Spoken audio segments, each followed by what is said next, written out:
Hello everyone, today's topic is Hindi to English translation.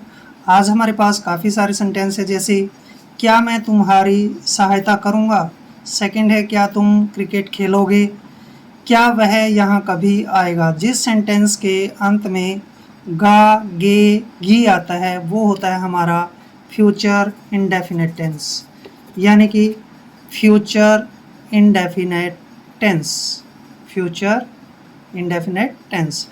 और अगर वाक्य जो है क्या से स्टार्ट होता है, क्या कब से, वो होता है इंटेरोगेटिव सेंटेंस। तो हम जो है इंटेरोगेटिव सेंटेंस करने वाले हैं। जैसे इसका स्ट्रक्चर बनता है, सेल विल सबसे पहले आएगा, फिर बाद में सब्जेक्ट, फिर प्लस में वर्ब की फर्स्ट फॉर्म, प्लस में ऑब्जेक्ट का प्रयोग करेंगे।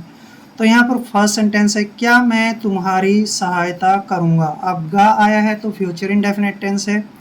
यहाँ पर हमने ध्यान रखना है कि आई और वी के जो साथ है वो सेल का प्रयोग करते हैं। आई वी के साथ सेल का प्रयोग होता है और बाकी जितने भी अदर पर्सन होते हैं, अदर पर्सन के साथ हम हमेशा जो है विल का प्रयोग करते हैं। तो यहाँ पर जो है क्या मैं तुम्हारी सहायता करूँगा, तो सबसे पहले जो है हम सेल का प्रयोग करेंगे, क्योंकि मैं के साथ हमेशा जो है यानी आई के साथ सेल का प्रयोग होता है। तो सेल के बाद सब्जेक्ट आई है। आई सहायता करना यानी कि हेल्प, वर्ब की फर्स्ट फॉर्म हेल्प होती है। सेल आई हेल्प तुम्हारी मतलब you, shall I help you, क्या मैं तुम्हारी सहायता करूँगा। अब जैसे नेक्स्ट सेंटेंस है हमारे पास, क्या तुम क्रिकेट खेलोगे। अब वाक्य के अंत में गे आया है तो हमारा फ्यूचर इंडेफिनिट टेंस है, और तुम के साथ जो है हम यहाँ पर क्या प्रयोग करेंगे, विल। और विल जो है हम पहले लेंगे, क्योंकि यहाँ पर क्या से स्टार्ट हुआ इंटेरोगेटिव सेंटेंस है, इसलिए विल पहले लेंगे। विल यू खेलोगे यानी कि play cricket, CRICKET, cricket. Will you play cricket, क्या तुम क्रिकेट खेलोगे। तो मैंने आपको बताया था कि आई वी के साथ सेल का प्रयोग करेंगे और बाकी जितने अदर पर्सन हैं उनके साथ विल का प्रयोग करेंगे। अब जैसे नेक्स्ट सेंटेंस है, क्या वह यहाँ कभी आएगा। अब वाक्य के अंत में गा शब्द आया है तो कौन सा टेंस है, ये फ्यूचर इंडेफिनिट टेंस। तो सबसे पहले लिखेंगे हम विल, और वह के लिए लिखेंगे हम ही, विल ही। अब यहाँ के लिए जैसे कभी, यहाँ कभी आएगा, उसके लिए हम जो है सब्जेक्ट के तुरंत बाद एवर का प्रयोग करेंगे, ठीक है ना। विल ही एवर आएगा मतलब कम, यहाँ here, HERE, here. Will he ever come here, कभी के लिए हम जो एवर का प्रयोग करेंगे। तो क्या हो गया यहाँ पे, विल सब्जेक्ट, फिर जो है वर्ब की फर्स्ट फॉर्म और बाद में ऑब्जेक्ट, और उसके बाद इंटेरोगेटिव सेंटेंस साइन। अब नेक्स्ट सेंटेंस है हमारे पास, क्या वह पत्र लिखेगा। अब यहाँ पर लास्ट में गा आया है तो जो है फ्यूचर इंडेफिनिट टेंस है, और वह है, वह यानी कि ही है, तो ही के साथ हमेशा जो हम किस चीज़ का प्रयोग करते हैं, विल का। तो विल सबसे पहले लिखेंगे। विल वह मतलब ही लिखेगा यानी कि राइट, विल ही राइट पत्र यानी कि a letter, a letter. Will he write a letter, क्या वह पत्र लिखेगा। अब जैसे नेक्स्ट सेंटेंस है हमारे पास, क्या वह कानपुर आएगी।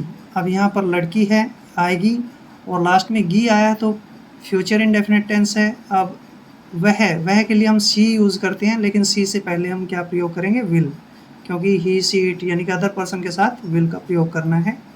तो यहाँ पे लिखेंगे हम विल विल के तुरंत बाद सी, ठीक है ना। अब क्या वह कानपुर आएगी, यानी कि आएगी यानी कम, वर्ब की first form. Will she come to Kanpur,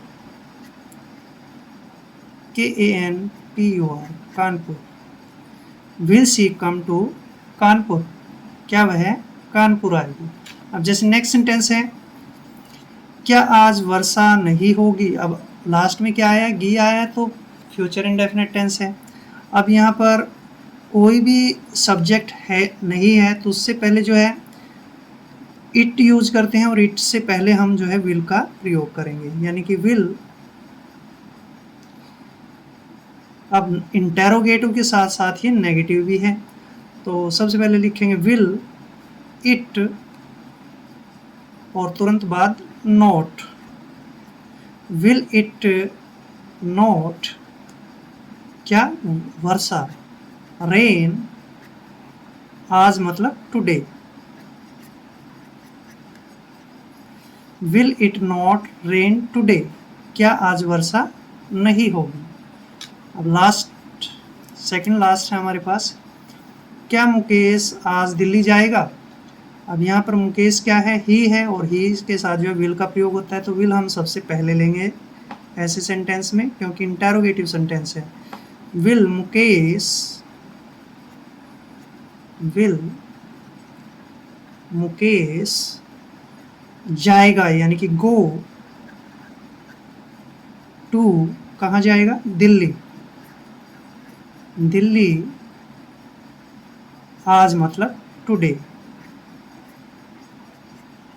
interrogative sign. Will Mukesh go to Delhi today. सबसे पहले शैल विल का प्रयोग, सब्जेक्ट फिर वर्ब की फर्स्ट फॉर्म, उसके बाद में ऑब्जेक्ट का प्रयोग किया है। अब जैसे नेक्स्ट एंड लास्ट सेंटेंस है हमारे पास, क्या आज चपरासी घंटी बजाएगा। मतलब यहाँ पर ध्यान से देखना है, क्या और चपरासी। चपरासी जो है अदर पर्सन में आता है, तो सबसे पहले हम जो है विल का प्रयोग करेंगे। विल द पियन, चपरासी होता है पियन। विल द पियन घंटी बजाना, यानी कि रिंग, वर्ब की first form. Ring the bell, और आज के लिए हम लिखेंगे today. Will the peon ring the bell today, क्या चपरासी आज घंटी बजाएगा। तो आज के वीडियो में इतना ही। अगर चैनल पे नए हैं तो चैनल को सब्सक्राइब कर लें। मिलते हैं नेक्स्ट वीडियो में। जय हिंद, जय भारत।